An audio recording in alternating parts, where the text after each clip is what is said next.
प्रभु यीशु मसीह में मेरे प्रिय भाई और बहनों, प्रभु यीशु मसीह के अति पावन नाम में मैं आप सभी का आज की इस दिव्य कृपा की प्रार्थना में हृदय से स्वागत करता हूँ। आज 16 मार्च सोमवार है और हम आज के दिन परमेश्वर की उपस्थिति में एक शांत और विनम्र हृदय के साथ एकत्र होते हैं। पवित्र चालीसा का समय हमें याद दिलाता है कि परमेश्वर का प्रेम हमेशा हमें नया जीवन देने के लिए तैयार रहता है। जीवन में कई बार हम कठिन परिस्थितियों से गुजरते हैं, जैसे चिंता, बीमारी, पारिवारिक समस्याएं, आर्थिक संघर्ष या भविष्य की अनिश्चितताएं। ऐसे क्षणों में हमें लगता है कि सब कुछ अंधकारमय है, परंतु परमेश्वर का वचन हमें हमेशा आशा देता है।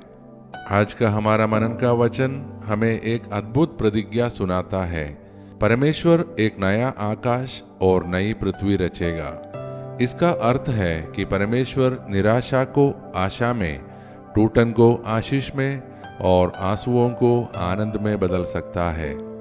आज की यह प्रार्थना हमें परमेश्वर की उसी आशा और प्रेम को अपने जीवन में अनुभव करने के लिए आमंत्रित करती है। मैं उन सभी का हृदय से धन्यवाद करता हूँ जो प्रतिदिन इस दिव्य कृपा की प्रार्थना में जुड़ते हैं, इससे परमेश्वर की कृपाएं प्राप्त करते हैं और इसे दूसरों के साथ साझा करते हैं। आप सब सच में बहुतों के लिए आशीष का कारण बनते हैं और प्रभु आपको इसके लिए भरपूर आशीष दे। अब आइए मेरे प्यारे भाई और बहनों, हम सब पवित्र बाइबल से आज का हमारा मनन का वचन सुने। आज का वचन लिया गया है नबी यशायाह का ग्रंथ से, अध्याय 65, पद संख्या 17 से 21। देखो, मैं नया आकाश और नई पृथ्वी रचने जा रहा हूँ। पहली बातें स्मरण नहीं रहेगी। मैं यरूशलेम को आनंद और उसकी प्रजा को हर्ष का कारण बनाऊंगा। वहाँ फिर कभी रोने की आवाज नहीं सुनाई देगी। वे घर बनाएंगे और उनमें बसेंगे। वे दाख की बारियां लगाएंगे और उनका फल खाएंगे।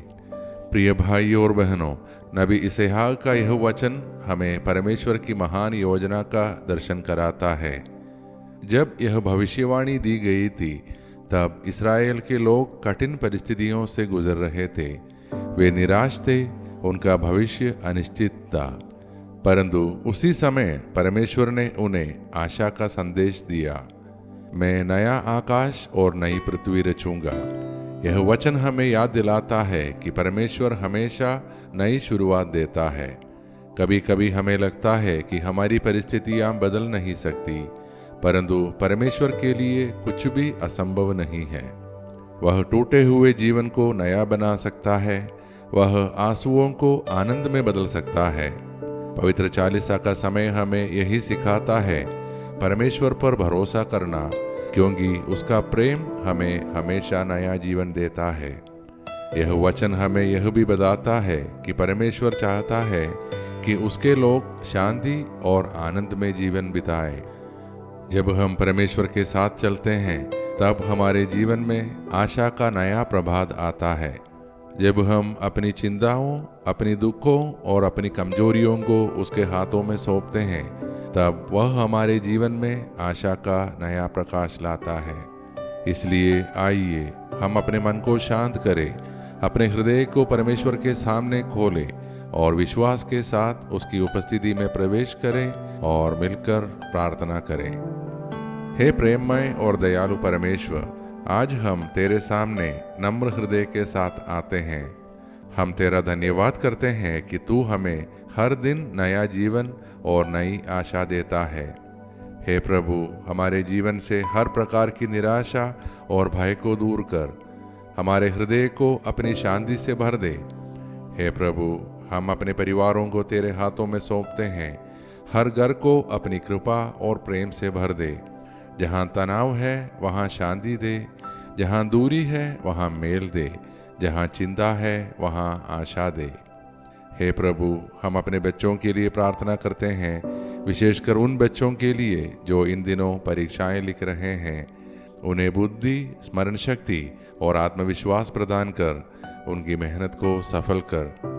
हम उन बच्चों के लिए भी प्रार्थना करते हैं जो पढ़ाई, नौकरी या अन्य कारणों से अपने घरों से दूर है। हे प्रभु, उन्हें अपनी सुरक्षा में रख। उनके साथ अपने पवित्र स्वर्गदूतों को भेज कि वे हर समय उनकी रक्षा करें और उन्हें हर प्रकार की हानि से सुरक्षित रखें। हम उन लोगों के लिए प्रार्थना करते हैं जो आज जन्मदिन या विवाह वर्षगांठ मना रहे हैं। उनके जीवन को अपनी कृपा और आनंद से भर दे। हे प्रभु, हम बीमार और पीड़ित लोगों के लिए प्रार्थना करते हैं। उन पर अपनी चंगाई का हाथ बढ़ा। हम बेरोजगार लोगों के लिए प्रार्थना करते हैं। उनके लिए नए अवसर खोल और उनके जीवन में स्थिरता प्रदान कर। हे प्रभु, बहुत से लोग अपनी विभिन्न प्रार्थना निवेदन लेकर इस प्रार्थना में जुड़े हैं। तू हम सब की हृदय की हर इच्छा जानता है। यदि हमारी प्रार्थनाएं तेरी इच्छा के अनुसार है तो उन्हें पूरा कर और हमारी जीवन में अपनी कृपा प्रकट कर। हे प्रभु, हम अपने राष्ट्र के लिए प्रार्थना करते हैं। हमारे शासकों, अधिकारियों और नेताओं को बुद्धि, न्याय और करुणा से नेतृत्व करने की कृपा दे। हमारे राष्ट्र में धार्मिक सौहार्द, भाईचारा और शांति बनाए रख। हम पूरे विश्व के लिए प्रार्थना करते हैं क्योंकि आज संसार में कई स्थानों पर युद्ध, हिंसा और अशांति है। हे शांति के परमेश्वर, जहाँ युद्ध है वहाँ शांति ला, जहाँ भय है वहाँ सुरक्षा दे, जहाँ घृणा है वहाँ प्रेम स्थापित कर। हे प्रभु, हमें हर पाप से दूर रख। हमें हर प्रकार की हानि, दुर्घटना और अनहोनी से बचा। हमें अचानक और असामान्य मृत्यु से सुरक्षित रख। हमारे परिवारों को स्वास्थ्य, समृद्धि, शांति और आनंद प्रदान कर। ये सारे प्रार्थनाएं और हमारे मन के अन्य प्रार्थनाएं हम समर्पित करते हैं हमारे प्रभु और तेरे पुत्र यीशु मसीह के नाम पर। आमीन। प्रिय भाइयों और बहनों, आज का वचन हमें यह याद दिलाता है कि परमेश्वर हमेशा हमारे जीवन में नई शुरुआत कर सकता है। यदि आज की यह प्रार्थना आपके हृदय को छू गई हो तो कृपया इस प्रार्थना को अपने परिवार व मित्रों के साथ साझा करें ताकि और लोग भी परमेश्वर की आशा और प्रेम का अनुभव कर सकें। हम सब कल की दिव्य कृपा की प्रार्थना में फिर एक साथ मिलेंगे। तब तक हमारा प्रभु हमको आशीष दे और हमें सुरक्षित रखे। मेरे मसीहा मेरे खुदा, तुम ना होना मुझसे जुदा। माफ करना तू मेरे गुनाह, अब ना होगी मुझसे कदा। मेरे मसीहा